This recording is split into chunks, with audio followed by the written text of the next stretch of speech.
نحمدہ نصلی علی رسول الکریم اما بعد۔ معزز سامعین، ایک دن ہمارے نبی صلی اللہ علیہ وسلم مسجد میں داخل ہوئے تو آپ صلی اللہ علیہ وسلم نے ایک صحابی کو دیکھا جو انتہائی پریشان اور مغموم بیٹھے تھے۔ آپ صلی اللہ علیہ وسلم نے ان سے پوچھا کہ آپ کیوں پریشان ہیں اور آپ کیوں اس حال میں بیٹھے ہیں؟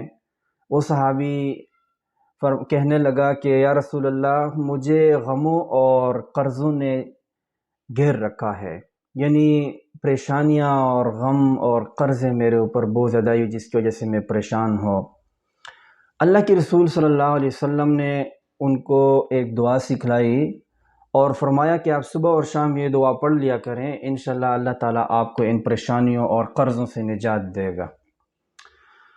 وہ صحابی فرماتے ہیں کہ جب میں وہ دعا کہنے لگا تو واقعی اللہ تعالیٰ نے میرے حالات ٹھیک کر دیے۔ وہ دعا میں آپ کو پڑھاتا ہوں، آپ سنیں۔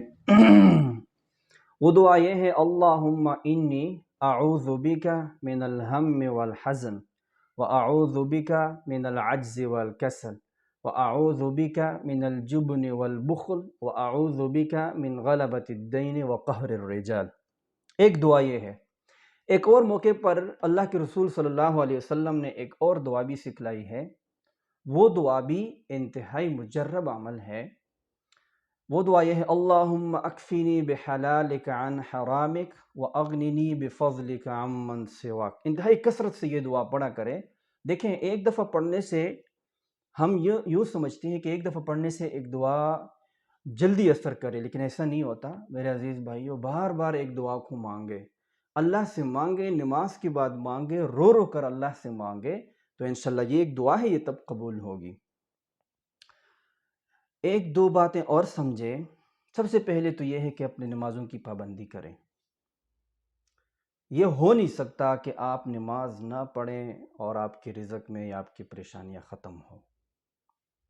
اللہ تعالیٰ قرآن میں فرماتے ہیں: یا ایھا الذین آمنوا استعینوا بالصبر والصلاۃ، اے ایمان والو مجھ سے مدد مانگو صبر اور نماز سے، صبر اور نماز سے۔ تو اگر کوئی پریشانی ہے تو اس پر بندہ صبر کر لے اور نماز کی پابندی کریں تو ممکن ہے کہ اللہ تعالیٰ اس کی وجہ سے ہماری پریشانیوں کو حل کر دے۔